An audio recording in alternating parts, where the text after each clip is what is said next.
Bike ना पड़े बीच में आएगा तो पड़े कि गाना बंद सामने नहीं दिखता।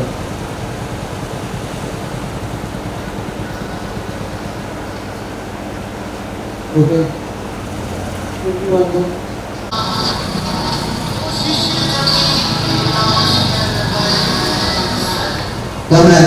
थैंकफुल थैंकफुल तो हम हैं बाबूजी, पर साथ में थोड़े कंफ्यूज भी हैं।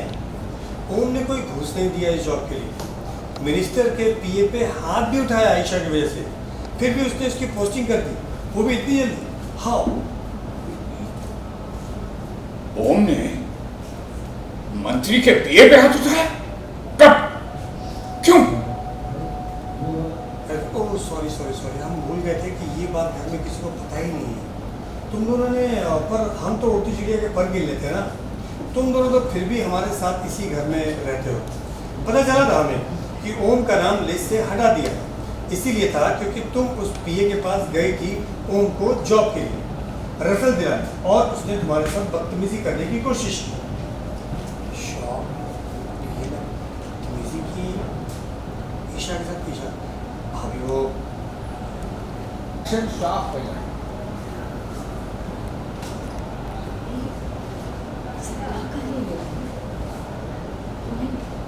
मेरे को समझ में नहीं आ रहा है।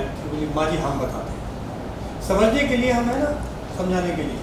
हुआ यूँ कि जब आपकी फेवरेट बहू ईशा एक इंपॉर्टेंट मिनिस्टर की पीए से ओम की जॉब की बात करने गई थी, तो उस आदमी ने इसका फ़ायदा उठाने की कोशिश की, और ये मैडम वहाँ से अपनी इज्जत बचाकर जैसे तैसे भागी थी। और फिर इस बात का बदला लेने के लिए आपका गुंडा बेटा गया और उस पीए को मार मार के अधमरा कर दिया, जिसकी वजह से उसने ओम का नाम लिस्ट से हटा दिया था। आपको तो याद होगा ना, जब ईशा रात को बदहवास से घर आई थी और अगली सुबह ओम हमारे सामने उसे लेकर के गया था, उस दिन की बात है ये।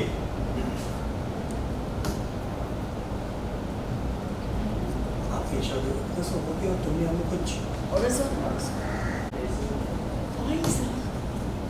इतना सब हो गया, हमें कुछ नहीं पता, तुमने हमें बताना जरूरी नहीं समझा। हमारे हम बताते हैं। ये सवाल पूछने के लिए अब बहुत देर हो गई है माँ। अभी की सिचुएशन को देखते हुए सवाल ये बनता है कि पीए के लिस्ट से नाम हटाने के बाद भी ओम को ये जॉब मिल कैसे गई? ओम ने बोला, अरे कभी तो